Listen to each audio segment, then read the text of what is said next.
Next speaker is Dr. Stefan Bilodeau, who's an engineer, thinking about being interdisciplinary here and involving experts in the different sciences. His PhD is in ventilation and thermodynamics. He's also a fellow with the Engineers of Canada, ex-president of the, excuse my Australian accent here, the Ordre des Ingénieurs du Québec. So I apologize to all my Francophone colleagues for this. For 9 years, leading up to the president. He's also chairman of the awards committee there. He's also the lecturer at the University of Sherbrooke. And since spring, he has been involved in econovirus.ca and COVID related issues. So Dr. Bilodeau is a colleague and friend of mine. I'm getting to know him a lot more now. And I really appreciate Dr. Bilodeau being able to present today. So over to you, Stefan. So thank you for this kind introduction, Kevin. Really appreciate it. And just to help you on the Quebec Association of Engineers, it's the L'Ordre des Ingénieurs du Québec. So it was a difficult word, absolutely. By the way, I will talk about engineering solutions to the aerosol transmission, and I will, in fact, respond to a couple of questions that are highlighted on the screen right now. So how we can improve ventilation and reduce the risks.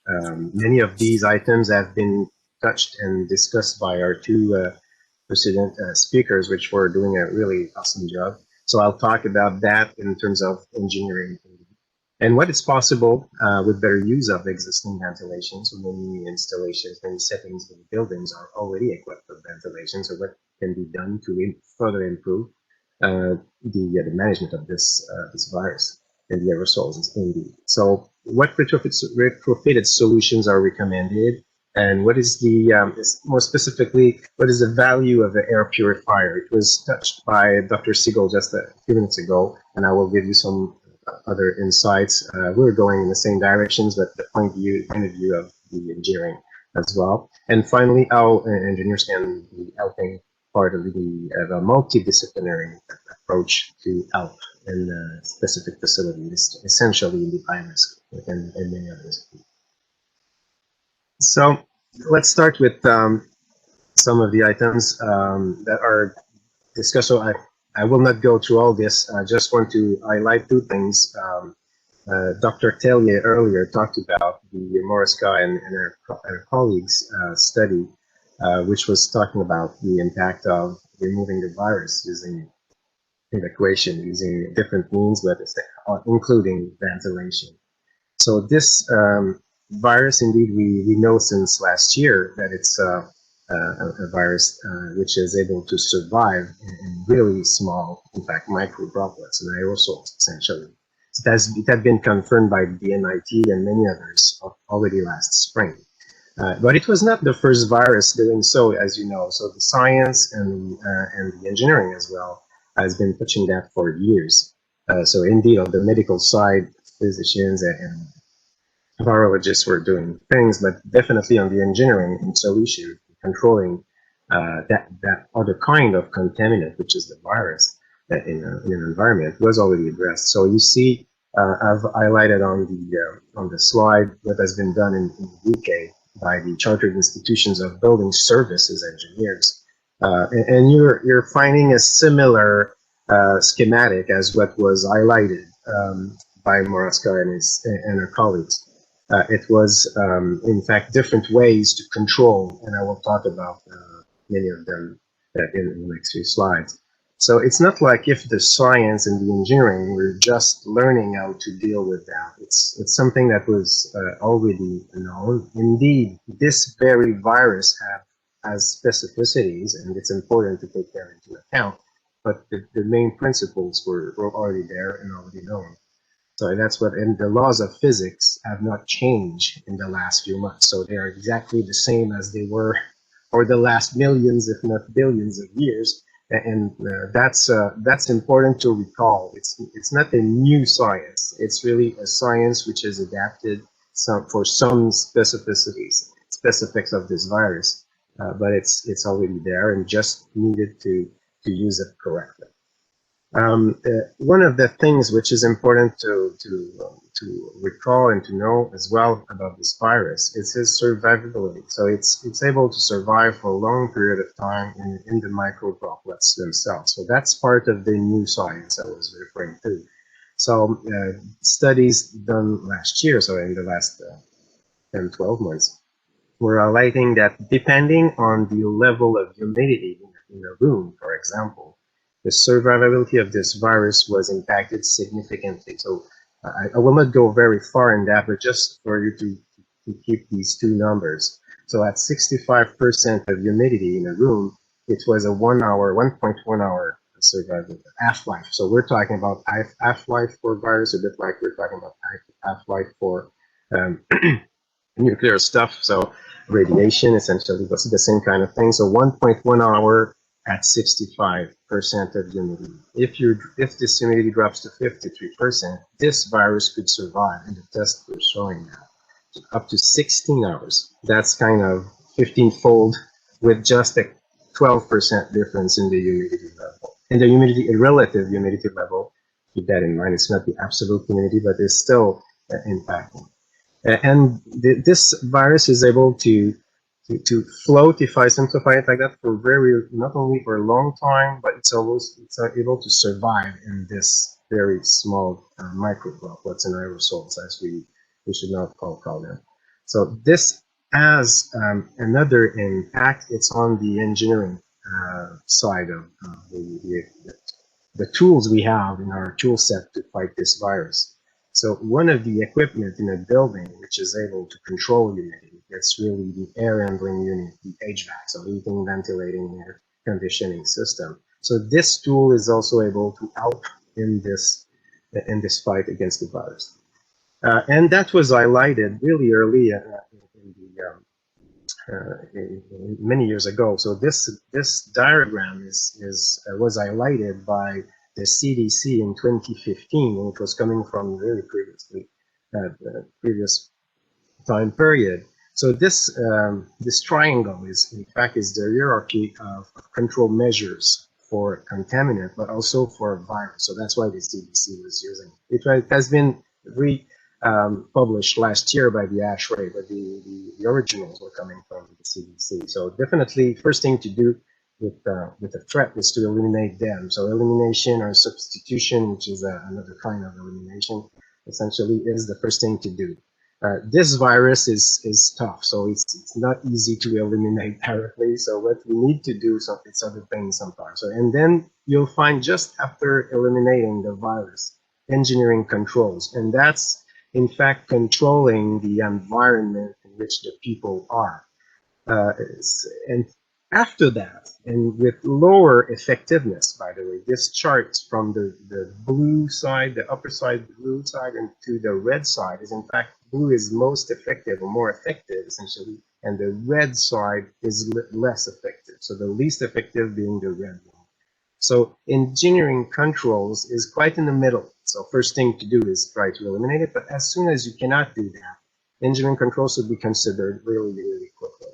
After that, you have the administrative controls. So things like controlling where the people can go or not go. We were having questions on restaurants earlier, so that kind of thing. So can they go there or not? So that's in the orange one.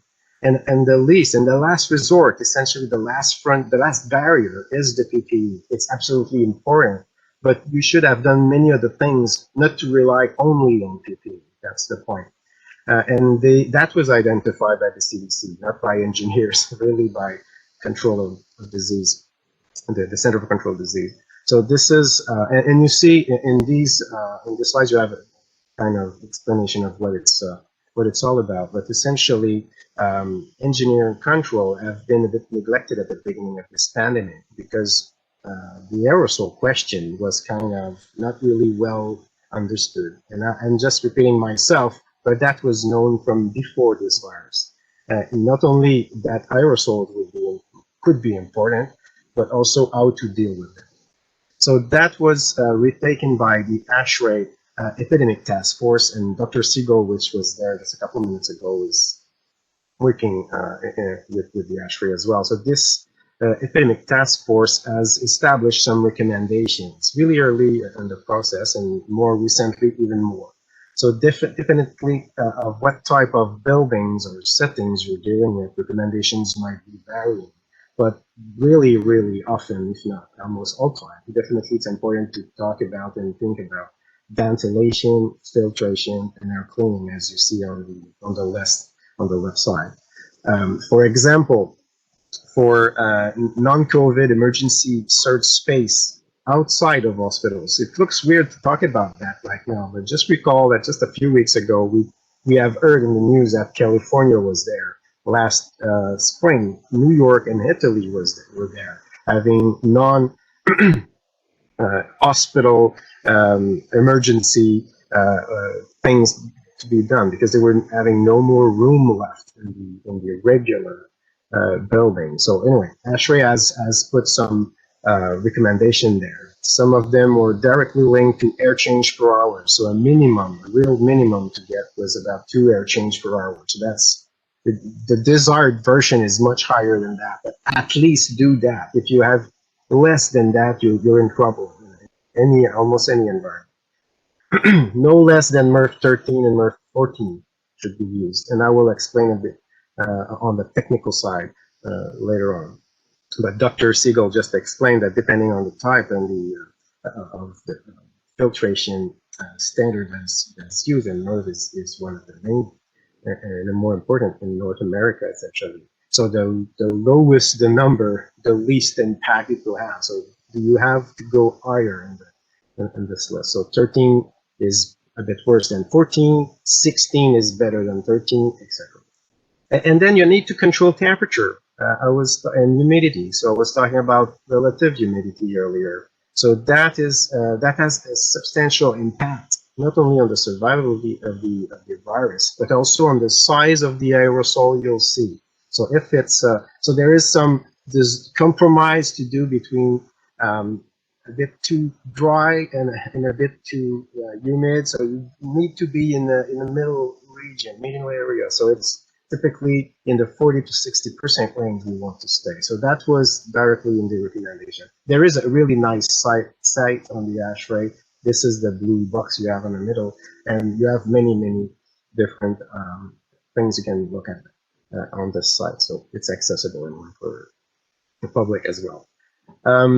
What is possible in existing ventilated systems, so especially in high risk. So definitely you need to deal with a virus that can go much further than just the 2 meters we're in so often.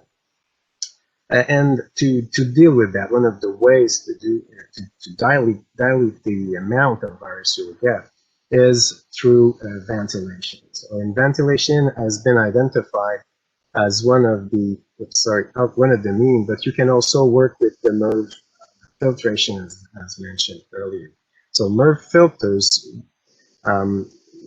what are they representing? So we have heard some items on that. Why are there a substantial difference? Many studies have been done with MERV on the flu virus. In terms of size, they are the same order of magnitude. Definitely there will be more studies on the coronavirus soon, but right now we can already know what the MERV filter can do to take out the virus, the size, or roughly, I should say, the size of the coronavirus. So a MERV 8, really the low-grade MERV, just capture about 11% of the particles, the size that are required to get a substantial portion of the virus. So MERV 8 is really not what we could recommend because the impact is minimal, as you see. If you go to MERV 13, you get almost half of it. So 46% we captured as for the flu viruses. So 13 is the minimum that is recommended because there's a, I would say, significant impact there. But to have a real impact, to make a better control, you need to get closer to the HEPA filter. And you see with the HEPA filter, filters, you get up to 99% or of these viruses taken by the filter. So that's why it's the recommended version. So at least going to 13 and not below that, because you do almost nothing to the coronavirus size virus. But if you're able to modify the filtration and you can go further as soon as possible, to go to the EPA type of filters, and then you'll get some serious impact on control. The other things that needs to be done is adding fresh air into the space, whether it's the whole building or whether it's a classroom, for example, or just some room. Increasing the number of air change per hour will help. Some specialists talk about also the liter per seconds of air you're getting into the room. So per person, some are calculating depending on the surface, but definitely adding fresh air in the room helps to dilute the number, the viral charge in the room. And just to give you some insights on what is the impact, if you have just 2 air change per hour, so you see the graph with the table with green, yellow, and blue bars. So you see at 2 air change per hours, you'll get to eliminate 99% of the virus in the air. That will take 138 minutes to do that at 2 air change per hour. If you want to reach the 99.9% efficiency, meaning taking out 99.9% of the stale air or the contaminated air, if I simplify it. So it would take 207 minutes at 2 air change per hour. Indeed, if you get to 10 air change per hour, you'll get that done in 28 minutes for 99% and 41 minutes to 99%, 99.9%. So that's a substantial impact. So definitely to increase the amount of air that the air renewal in a room or in a building, it's an absolutely useful tool, definitely not to neglect. Sometimes the buildings have their equipment, and sometimes I should say many times, are recirculating air even in areas where there could be some contamination. So you can have some modification done on the building. So you see on the right, it's an example. It's one example that you can get from one of the ASHRAE technical resource in the documents for healthcare settings here. Can be used for other settings anyway. As soon as you feel that there's a risk for contamination in some room, definitely reducing the circulation of air. So the return you see on this graph has been blocked. So you can block it, and you then push only fresh air into the building, or you reduce the amount of recirculation. For critical area, we do that at the extreme, so just fresh air. For areas which are less critical, we can do that with just increasing the amount of fresh air. So you're using the table on the left that I just talked about, and you see that you can suppose it was already at 4 air change per hour, so you can boost it to 8, 10, 12 air change per hour. And it can be controlled according to the occupancy of this room. So that's where, for example, CO2 monitoring can be used. So with the CO2, you are aware, the controls of the building are aware that there are occupants in this very room or in the building. And then they can increase the amount of fresh air during this increased occupancy. So you can have that done in an efficient way, and you can follow what's happening and reduce the risks for all the occupants of the room, whether it's a classroom, whether it's a long-term care resident room, or whether it's a patient room in a hospital. Typically, hospitals are really better equipped, but long-term care in Canada, as well as schools in Canada, are not really well equipped in terms of ventilation. So to have a retrofit or to modify the operation might be sometimes a really good thing. So indeed, ventilation can be used as a removal mechanism amongst the three. And you see on this graph, which was done and published by Dr. Marr from Virginia Tech and colleague, Dr. Young.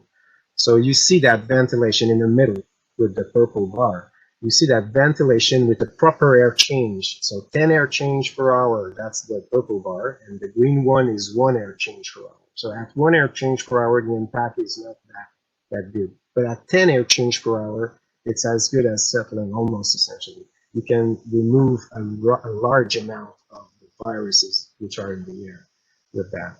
So the first thing to do, and that's the green table at the upper left of the slide, the first thing to do is to look at increasing the ventilation, meaning here fresh air essentially. So better having a higher number of liters per second.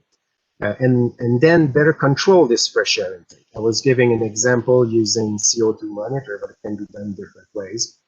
But investing in CO2 monitor, by the way, might not be a bad thing because that's giving you a new tool, another tool to understand what's happening in your building and in your room, in your classroom, so you can better control and adapt to the system. Improving temperature and humidity control. So as I was explaining earlier in this presentation, so the level of the relative humidity is important. So you want to have it not too close to 60+%. You want to have it a bit lower, but not too low. Below 40%, it's not that good because then you're increasing the capacity of the aerosols to go further. That's the impact of a too low humidity level. So 40, 50, that's the range, 50 something, that's the range you want to play with. And that's a fourth item you can work with. And then you can look at adding filters, FR filters as much as possible. If it's not possible, starting from MERV 13, 14, and so on. That's a kind of second choice, but at least you can have it. And the very last resort is opening windows. So that I wanted to mention it. That's fine, but in Canada, many regions at this time of the year, it's a bit tough. So in some smaller buildings, and I'm talking about schools, for example, or other things like that. Even some senior residents and stuff like that, and then buildings like that, which are high risk, but at the same time not equipped like you would see with bigger institutional buildings, hospitals or universities, for example.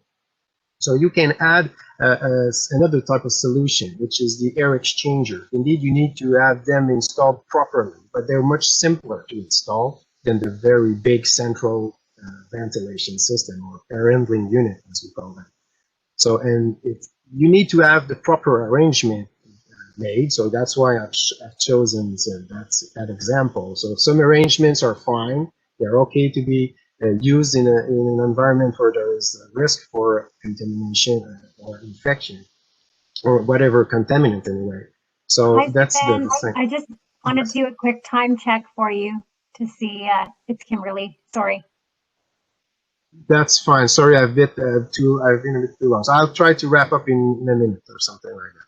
So this HRV or ERV approach is one that can be used in a simpler way than the big central system, but that can be adding an easy way to add a fresh air in a building.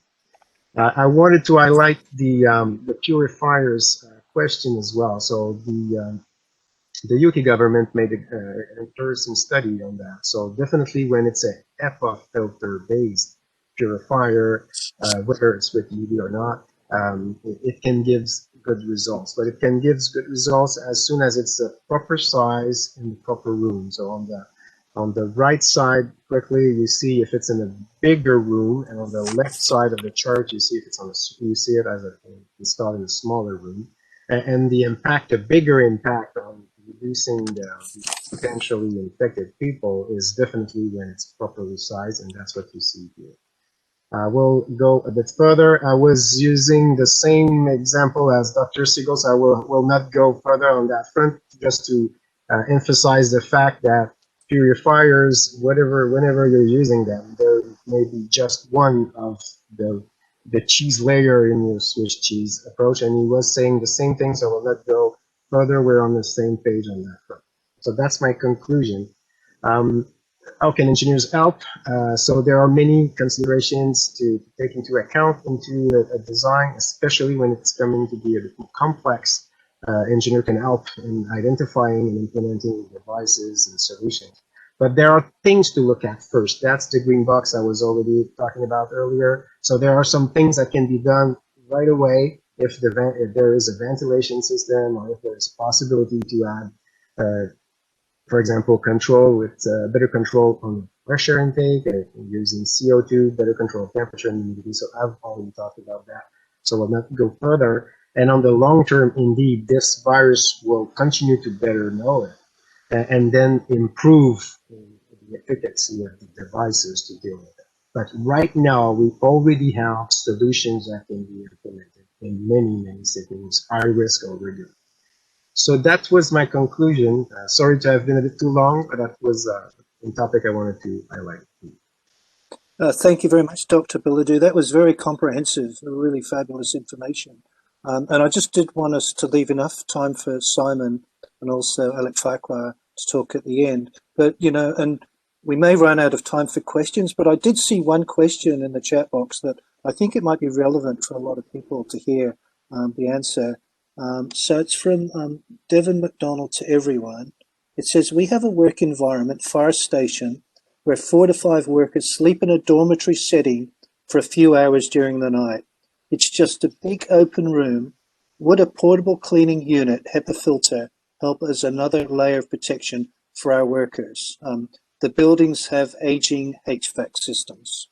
So definitely, if you would use a filter which has a capacity to be equipped, or it is equipped with a HEPA filter, the size depends definitely on not only on the size of the filter or the capacity. It doesn't only rely on the size of the room, but really on the number of occupants. So we're talking about 40-something occupants. So that might take a bigger unit or many smaller units, depending on how the room is made. Location of these units in the room would be important. If there is no possibility to modify the filtration in the aging air handling unit already in place, so then that would be portable units that might be think of, and that's a better thing to do than just relying on, as I've mentioned earlier, on old units with MERV 8, 9, 10 filters which are not doing the job correctly. So this is a good question, and I would be pleased to get further with you later on. Thank you very much.